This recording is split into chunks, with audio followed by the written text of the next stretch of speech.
નમસ્કાર બાળ દોસ્તો, હું કનુ સગર ચેનલમાં તમારું વધારે સ્વાગત છે. આ ચેનલ ઉપર જોડાયેલા અને કોઈ નવા આવ્યા હોય તે બધાને આ ચેનલમાં જો તમને ખરેખર સ્વાધ્યાય પોથીની અંદર પ્રશ્નો અને એનું સંપૂર્ણ સમજૂતીમાં મજા આવે તો જરૂરથી તમે આ વિડીયોને વધારે લાઈક, શેર અને સબસ્ક્રાઈબ કરજો. ચાલો વધીએ આપણે પાઠની તરફ. બાળ દોસ્તો, તમારો સ્વાધ્યાય પોથી ભાગ 1ના हिंदी में આપણે बीजो पाठ જોવાના છીએ. देखते हैं एक जगत एक लोक. प्रश्न 1 है, सही विकल्प चुनकर बॉक्स में आपको सही का निशान करना है. 1.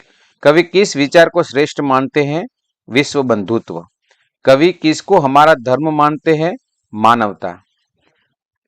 सभी मनुष्य किसका निशान लहराएंगे? विश्व शांति. चौथा, देह शब्द का समानार्थी शब्द पहचानिए. काया.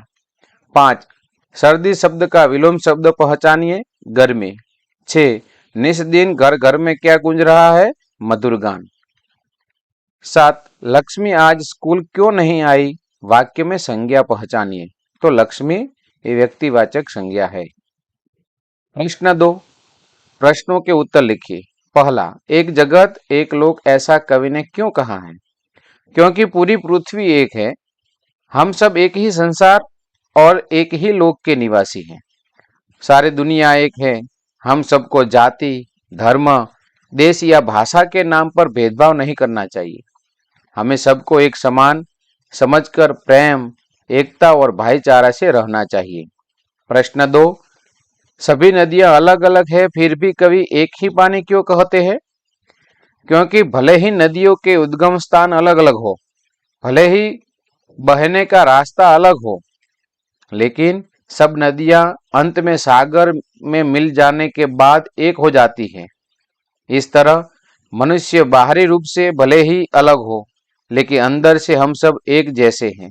इसलिए कवि ने अंत में मिल जाने के कारण एक ही पानी कहा है.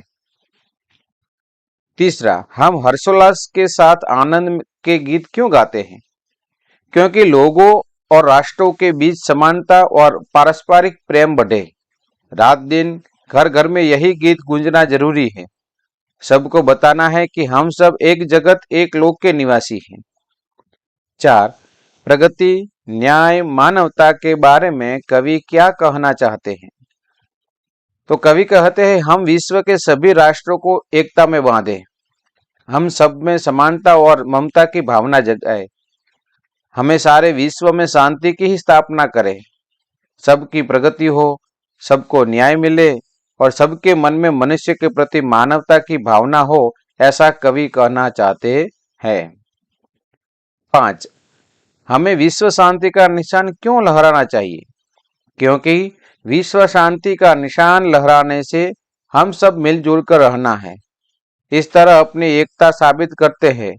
पूरे विश्व मिलकर रहे, इसलिए विश्व शांति का निशान लहराना चाहिए. प्रश्न 3. प्रश्नों के उत्तर लिखिए.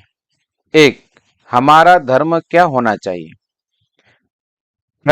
संसार के सभी राष्ट्रों में एकता का भाव लाना, सबकी प्रगति हो, सबके साथ न्याय हो, मानवता की रक्षा हो, यही हमारा धर्म होना चाहिए. 2. जीवन किसकी कहानी है? जीवन सुख दुख की कहानी है. 3. प्रकृति के कौन कौन से तत्व हैं? चंद्र, सूर्य, भूमि, आसमान, तेज, हवा, पानी आदि प्रकृति के तत्व है. 4. एक रक्त का अर्थ स्पष्ट कीजिए. मनुष्य चाहे किसी भी धर्म का या जाति का हो, उसका रक्त का रंग लाल ही होता है. रक्त की समानता से साबित होता है कि पूरी मनुष्य जाति एक है. 5. इस काव्य को कौन कौन से शीर्षक दिए जा सकते हैं? तो बाल दोस्तों, मैंने अपने हिसाब से लिखा है, आप अपनी सोच से भी लिख सकते हो. पहले सोचना चाहिए, फिर लिखना चाहिए. तो पृथ्वी के वारिस, हम सब एक है, हमारी दुनिया, हम साथ साथ है आदि ऐसे मैं ये इस काव्य को शीर्षक दे सकता हूं. प्रश्न 4.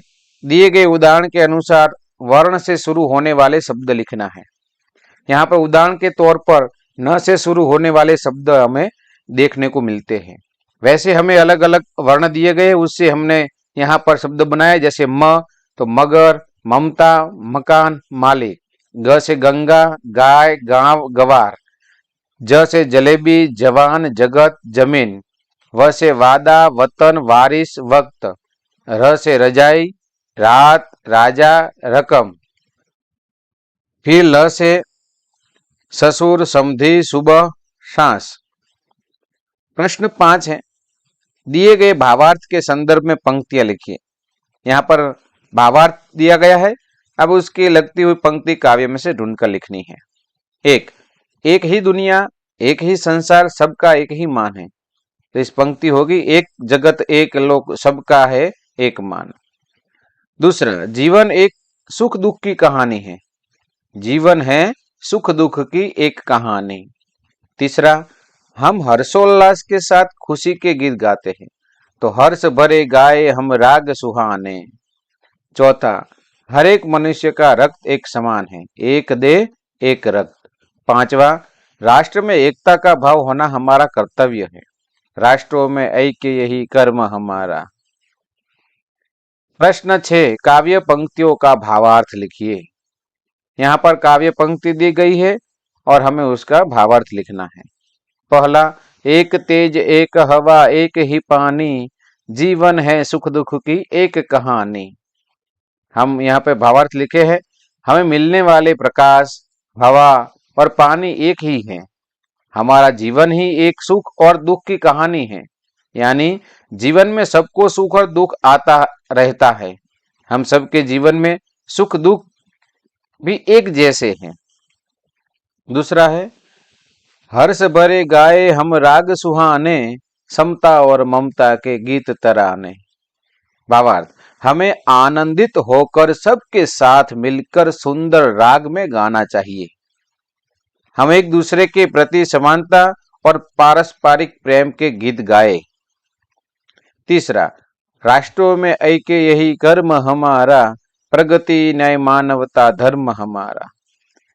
भावार्थ है इसका, संसार में सभी राष्ट्रों में एकता का भाव लाना ही हमारा सबसे बड़ा कर्तव्य है। हम सब मिलकर प्रगति करें, सबके साथ न्याय हो, मानवता की रक्षा हो, यही हमारा धर्म बने।